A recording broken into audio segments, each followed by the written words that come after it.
Assalamu alaikum wa rahmatullahi wa barakatuh. My dear brothers and sisters, I hope you're doing well. We see all of the destruction happening in Muslim lands, and you and I as a layman, we wonder, what is going on?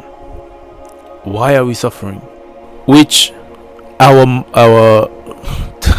I don't even like to call them scholars, our motivational speakers that we have, they seem to be telling us this is normal, it's okay. But our Muslim brothers and sisters in Palestine, in Lebanon, in Syria, in Iraq, in Sudan, in the rural parts of Pakistan, the Rohingya Muslims, the Uyghur Muslims, they all seem to be suffering.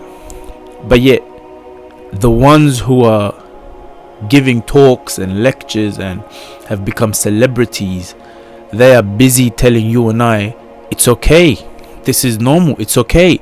They're living amazing lifestyles, traveling the world, having everything, fly to this country, fly to that country, do a 45-minute 1 hour lecture, get paid for it, and life is good.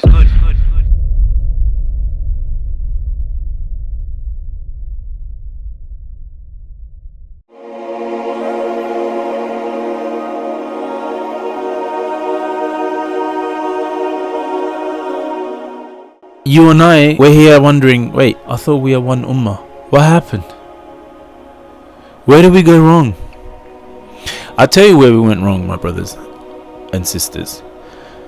Where we went wrong is we trusted the Western governments. The Western meaning America, Australia, Canada, France, Britain, you name it. These people, UK, whatever.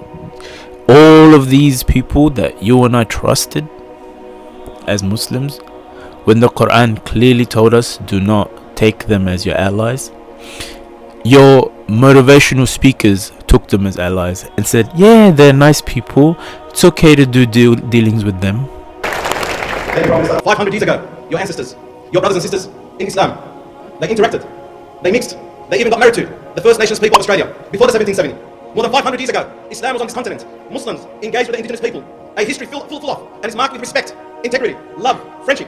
On the 15th of October, I want to wake up on that day to relive that day, those beautiful days of respect, friendship and integrity that your brothers and sisters more than 500 years ago had really had a strong mark on this continent. The function of a believer, the responsibility of a Muslim, is that if there are people facing challenges, if there are people facing difficulties, whatever that may be, that we come to assistance and we come to aid and provide and be a source of strength for those individuals who may be facing great challenges. It's time now that we also stand shoulder to shoulder with those who and still are experiencing difficulty, hardship, injustice, that we stand shoulder to shoulder, and at the upcoming referendum, we do provide an affirmative yes. This is big. You know, it's pulling together people, it's pulling together communities. Not many people knew what the referendum was, but now after they split and after the Muslim community came together and spread the message, it's a lot more clear, and we work with them. What the Prime Minister doing is really right. What he did, this has to be done years ago, and I am supporting it. Me and all my family. I think there has been a lot of information that have been pamphlets handed out. I think there's a lot of people who probably still don't understand what the voice is about. Hey, how are you, mate? I've seen you a long time. How are you?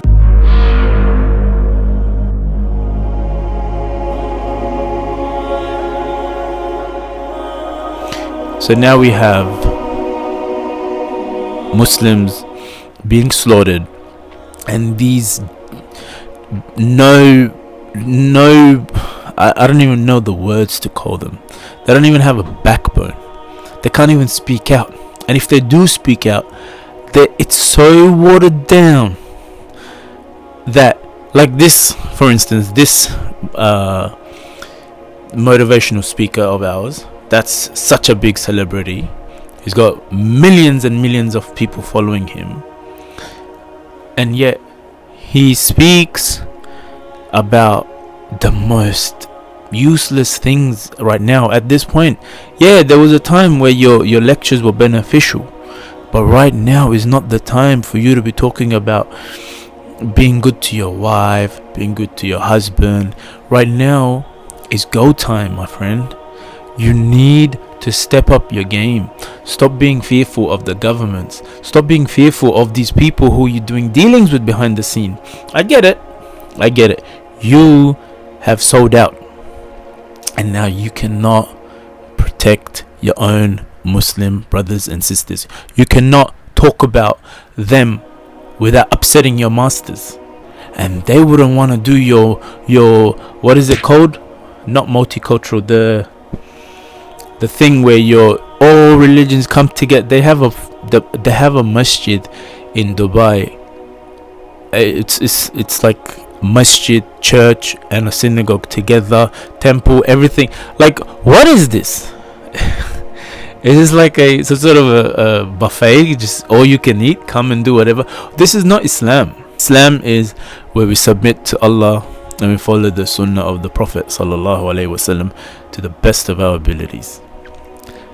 Islam is not having people dressed in a certain way, going out giving lectures, motivational speeches where it gets you fired up, it gets you emotional. Then you go back home, then what do? My dear brothers and sisters, giving your money and everything is good, but it's like you feel guilty and you want to do something, so these motivational speakers come out and tell you, yeah, just give zakah and sadaqah, you'll be fine. So now you have someone who's giving you a fatwa that it's okay, you can go home peacefully, give some money. These charity organizations are taking it. I mean, I don't know how Israel is allowing all these funds to get to the Palestinians, and even if they did, do you really think they'd be able to buy anything? Do you really think they can buy food? You do not understand the extent of this war. October 7th isn't the beginning of this war. It's been going on for over 7 years. It's all been planned and calculated. Not even that. Before that, in the 1800s, all of this has been planned.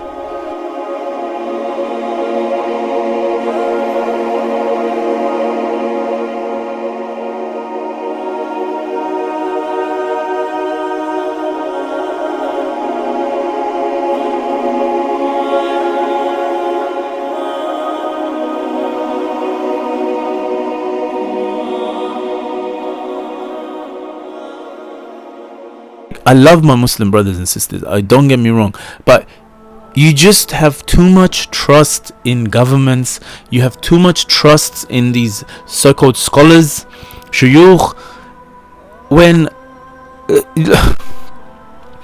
your government isn't going to go to you and tell you what to do. They go to your mufti, your sheikh, they go to these celebrities, right? And they tell them, look, you can't lecture about this, you can't talk about that, you can give da'wah. Yeah, it's amazing, it's great. These people are deceivers.